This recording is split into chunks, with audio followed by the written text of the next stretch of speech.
Hey, it's Chris Bolin. Chris Byer. Brad Johnson here. Folks, it is Bottom Line Thursday. We have our special guest, Brad Johnson, which it happens to be, his birthday today. Happy birthday, Brad. Well, Uh, thank you. what While we're exci- recording, maybe not while we're posting. So we'll just say True. That's that. true. That's true. what Although, exciting topic do you have to discuss from your amazing newsletter that came out here this month? how would you like to talk about deregulation? Always. I bet, we talk about this Yes. every day, right? Or at least one time. Um, so, as we're keeping an eye on the news, and there's a lot going on in the news, right? So if you're following that, there's never a dull day, but I pulled this out, and I'm not a fan to be political, right? So I'm don't worry, this doesn't take any side.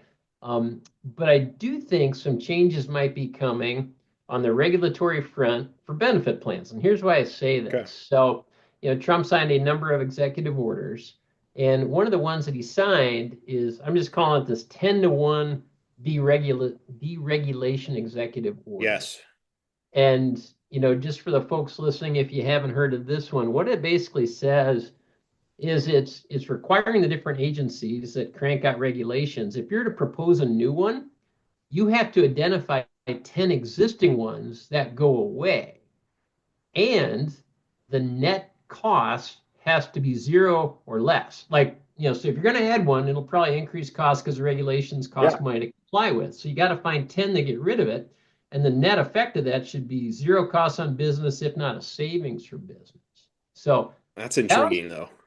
yeah, that's kind of interesting. And it even put a freeze on, like proposed regs coming out and just kind of putting a stay on a Yeah. lot of that stuff. Now that stuff will probably start flowing again, I'm guessing, in a couple months. But it was interesting on that 10-to-1. love it. And so now this is my editorial part, kind of going out in time a little bit. We've talked on here about that section 1557 Hmm.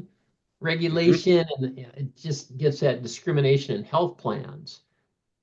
The compliance folks we're talking to are like, now a lot of those things are gone. Like this will take care of that. Um, some other folks are thinking, and they'll have to stay tuned for next week's bottom line because we'll talk about this next one. But those mental health parity rules Yes. that have this very complex Brutal. formula and Yes. thing you have to fill out. Who Yeah. knows? Maybe no one said this officially, but it could impact that. And then finally, ERISA compliance. There's a lot of ERISA compliance. It might impact that. So anyhow, that's the summary. I love it. This will Well, you come. just think of so many of the legislative pieces that have come out that have just not flowed very well. They've just been released without much guidance. That it'd be so much easier to say, all right, here's one of my 10. I can quickly get rid of this. I mean, this should be sweeping in terms of benefit plans. When Yeah. you so this will come out after the deadline. This comes out, I think, April 3rd. Yes. You look at the RX reporting that we're doing right now, there's not Yeah. a lick of information that's worth a darn in there. There's nothing viable in the information we're submitting that you could ever extract anything useful to say, here's where there's waste and here's where we're overspending in pharmacy. This is a perfect example of a useless regulation that some idiot politician thought was a great idea. That is costing us hundreds of hours. I mean, it's insane the amount of Yeah. work that it takes to fill this dumb form out that has no data in it.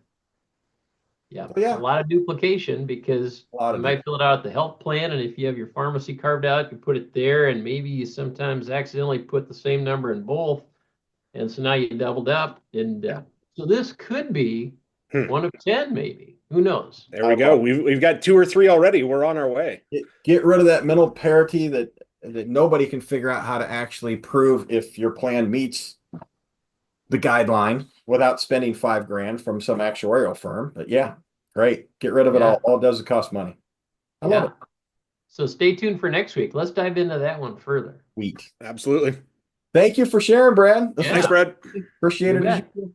See you later.